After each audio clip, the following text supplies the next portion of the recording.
Assalamualaikum, halo semuanya, saya Rehan Fariski. Kali ini akan menemani teman-teman semua dalam melakukan pembahasan terkait perubahan perilaku masyarakat.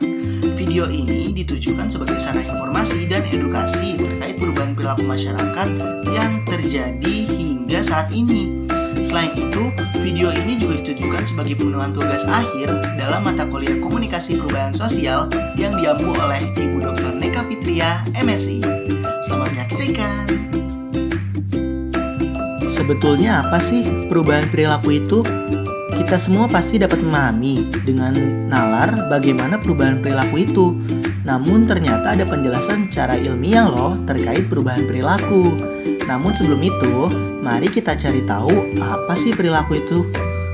Yang pertama, disampaikan oleh Notoatmojo pada tahun 2010. Perilaku adalah suatu kegiatan atau aktivitas organisme atau makhluk hidup yang bersangkutan. Perilaku pada hakikatnya adalah tindakan atau aktivitas dari manusia itu sendiri yang mempunyai bentangan yang sangat luas, antara lain berjalan, berbicara, menangis, tertawa, bekerja, kuliah, mengkonsumsi, membaca, menulis, dan sebagainya. Lalu, menurut Skinner dalam Notoatmojo 2010, merumuskan bahwa perilaku merupakan respon atau reaksi seseorang terhadap stimulus. Dengan demikian, perilaku manusia terjadi melalui proses adanya stimulus terhadap organisme dan kemudian organisme tersebut merespon. Sehingga teori Skinner ini disebut teori SOR atau stimulus organisme respon.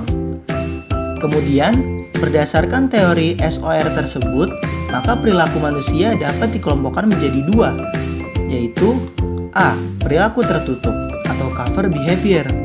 Perilaku tertutup merupakan perilaku yang dimiliki oleh seseorang, namun belum bisa dilihat dan diidentifikasi secara jelas oleh orang lain.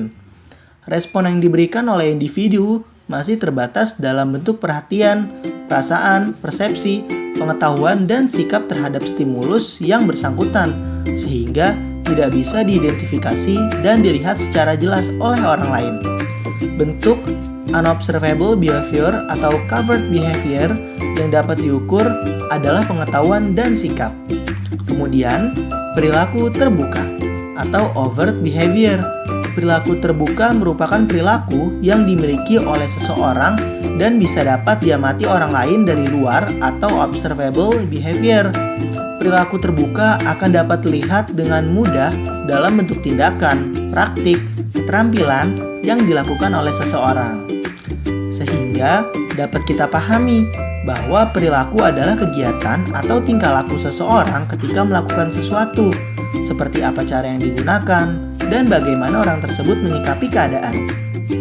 Perilaku tersebut juga dipengaruhi oleh beberapa faktor loh, yang mana faktor-faktor tersebut adalah 1. Kebiasaan yang dilakukan oleh manusia tersebut. 2. Lingkungan di mana manusia tersebut hidup. 3. Pendidikan yang ditempuh. 4. Keyakinan yang dijadikan sebagai tolak ukur kebenaran dan kesalahan. 5. Tujuan hidup yang telah ditetapkan dalam hati. 6. Falsafah hidup yang telah terbentuk dari proses perjalanan kehidupan. Selanjutnya kita akan membahas mengenai perubahan perilaku. Perubahan perilaku adalah merupakan suatu paradigma bahwa manusia akan berubah sesuai dengan apa yang mereka pelajari, baik dari keluarga, teman, sahabat, ataupun belajar dari diri mereka sendiri. Proses pembelajaran diri inilah yang nantinya akan membentuk seseorang tersebut. Sedangkan pembentukan tersebut sangat disesuaikan dengan kondisi dan kebutuhan orang tersebut, baik dalam kesehariannya ataupun dalam keadaan tertentu. Bentuk perubahan perilaku dikategorikan ke dalam 3 kelompok sebagai berikut. A. Perubahan alamiah atau natural change, yaitu perubahan perilaku karena terjadi perubahan alam atau lingkungan secara alamiah. Kemudian, perubahan terencana atau planned change, yaitu perubahan perilaku karena memang direncanakan oleh orang yang bersangkutan. Kemudian, kesiapan berubah atau read lines to change, yaitu perubahan perilaku karena terjadinya proses internal atau read lines pada diri yang bersangkutan, di mana proses internal ini berbeda pada setiap individu. Lalu, perubahan perilaku terjadi dengan berbagai strategi dan cara loh. Strategi dalam perubahan perilaku adalah sebagai berikut. A. Enforcement.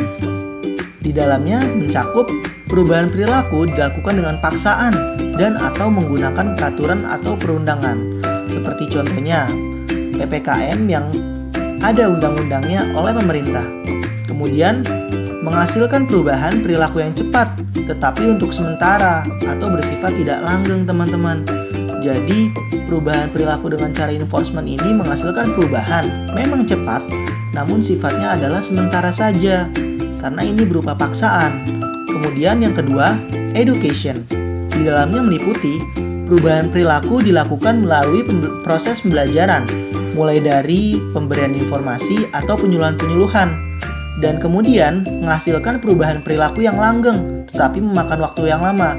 Sesuai dengan judulnya, pemberian edukasi tentunya tidak bisa dilakukan dengan cepat atau dengan cara paksaan, sehingga akan memakan waktu lama, namun menghasilkan hasil yang memuaskan dengan perubahan sosial yang utuh. Nah, bagaimana dengan contoh perubahan perilaku yang terjadi di masyarakat? Kita dapat mengambil berbagai contoh studi kasus, diantaranya kehidupan new normal. Dilansir dari website Kementerian Keuangan Republik Indonesia, new normal adalah perubahan perilaku untuk tetap melakukan aktivitas normal dengan ditambah menerapkan protokol kesehatan guna mencegah terjadinya penularan COVID-19. Secara sederhana, new normal ini hanya melanjutkan kebiasaan-kebiasaan yang selama ini dilakukan saat diberlakukannya karantina wilayah atau pembatasan sosial berskala besar (PSBB) yang saat ini kita kenal dengan PPKM yang memiliki berbagai macam level. Era new normal dengan penerapan protokol kesehatan yang ketat menjadi salah satu contoh perubahan perilaku masyarakat, karena dapat mengubah perilaku masyarakat tidak hanya dalam satu negara, namun juga seluruh dunia turut melakukan transformasi ke era new normal ini. Sebagai contoh, dari era new normal ada penerapan 5M, yaitu memakai masker, mencuci tangan, menjaga jarak, menjauhi kerumunan, dan mengurangi mobilitas.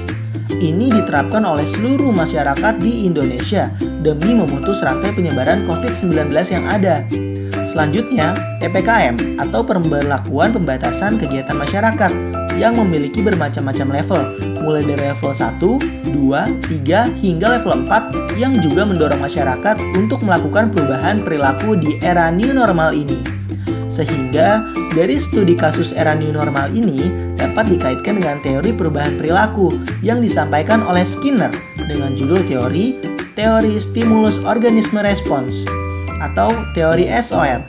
Sebab dalam implementasinya, teori ini meyakini bahwa perubahan perilaku sama seperti proses belajar.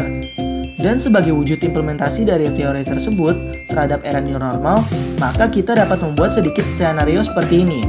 Untuk pendahuluan, kita dapat membuat stimulus berupa perubahan menuju era new normal. Kemudian, sebagai organisme yaitu masyarakat Indonesia, dan respons yaitu penerimaan perubahan perilaku masyarakat oleh masyarakat Indonesia. A. Dalam hal ini, perubahan menuju era new normal adalah stimulus yang digunakan untuk melakukan perubahan perilaku masyarakat. Kemudian, apabila stimulus telah mendapatkan perhatian dari organisme atau diterima, maka ia mengerti stimulus ini dan dilanjutkan kepada proses berikutnya, yaitu ketika era new normal sudah mulai mendapat perhatian dan dimengerti oleh masyarakat, maka era new normal ini dapat mulai berjalan secara bertahap walaupun masih minim yang memperhatikan.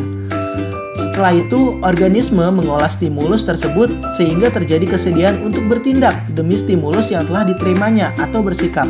Karena tren yang terjadi serta paksaan akibat aturan-aturan yang mengharuskan kita menerapkan gaya hidup ala new normal, maka secara perlahan masyarakat sebagai organisme akan mengikuti aturan tersebut. Akhirnya, dengan dukungan fasilitas serta dorongan dari lingkungan, maka stimulus tersebut mempunyai efek tindakan dari individu tersebut atau perubahan perilaku. Yang artinya, karena pemerintah terus memberikan dorongan dan pemberitahuan terkait new normal, akhirnya masyarakat pun melakukan perubahan perilaku menjadi pola hidup new normal dengan menerapkan protokol kesehatan sebagai acuan utama new normal. Oke deh teman-teman, segitu dulu ya untuk pengetahuan kali ini. Terima kasih banyak atas perhatiannya. Wassalamualaikum warahmatullahi wabarakatuh. Sampai jumpa.